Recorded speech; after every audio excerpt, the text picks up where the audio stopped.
ঝাড়গ্রামে সেখানে মুড়ি খেলেন প্রধানমন্ত্রী। সভার ফাঁকে জনসংযোগে নরেন্দ্র মোদী। ঝাড়গ্রামে প্রচারে যান প্রধানমন্ত্রী নরেন্দ্র মোদী। সেখানে গিয়ে মুড়ি খেলেন তিনি। সভার মাঝে জনসংযোগে নরেন্দ্র মোদী। সুস্মিতা রয়েছে আমার সঙ্গে টেলিফোন লাইনে। সুস্মিতা, একেবারে অন্যভাবেই দেখা গেল জনসংযোগে প্রধানমন্ত্রীকে। সভার ফাঁকে মুড়ি খেলেন তিনি। দেখো, সভা শেষ করে প্রধানমন্ত্রী নরেন্দ্র মোদী ঝাড়গ্রাম স্টেডিয়াম থেকে হেলিপ্যাড যাওয়ার রাস্তায় সেখানে কলেজ মোড় সংক্রান্ত এলাকা ঝাড়গ্রামের, তার পাশে একটি মুড়ির দোকান এবং চিড়ে ভাজা এই সংক্রান্ত দোকান, সেখানে দাঁড়িয়ে মুড়ি খান এবং কেনেন। তার সঙ্গে উল্লেখযোগ্য বিষয়, সেখানে তারা উৎসাহী জনতা ছিলেন, তাদের সঙ্গে কথাও বলেন।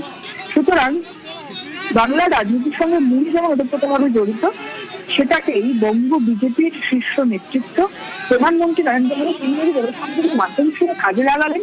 সেটা যেমন বলা বাহুল্য, ঠিক তেমনই যারা সেখানে জনগণ ছিলেন, স্থানীয় যারা মানুষের স্থানীয় কর্মীরাও ছিলেন, তারা প্রধানমন্ত্রীকে দেখে তাদের যে উৎসাহটা ব্যক্ত করেন এবং তাতে প্রধানমন্ত্রী কোথাও গিয়ে বোধহয় এটা নিশ্চিত করার চেষ্টা করছেন যে ঝাড়গ্রাম এবং এই আশপাশে যে সমস্ত বিধানসভা কেন্দ্রগুলি রয়েছে সেখানে মানুষের কি জনমতটা বুঝে নেওয়ার চেষ্টা, এবং তার সঙ্গে অবশ্যই নির্বাচনের আগে জনসংযোগ সারা একেবারে। এবং এই ছবিটা একেবারে অন্যভাবে দেখা গেল, খুব সিগনিফিকেন্ট, কারণ এইভাবে জনসংযোগ প্রধানমন্ত্রী সারলেন।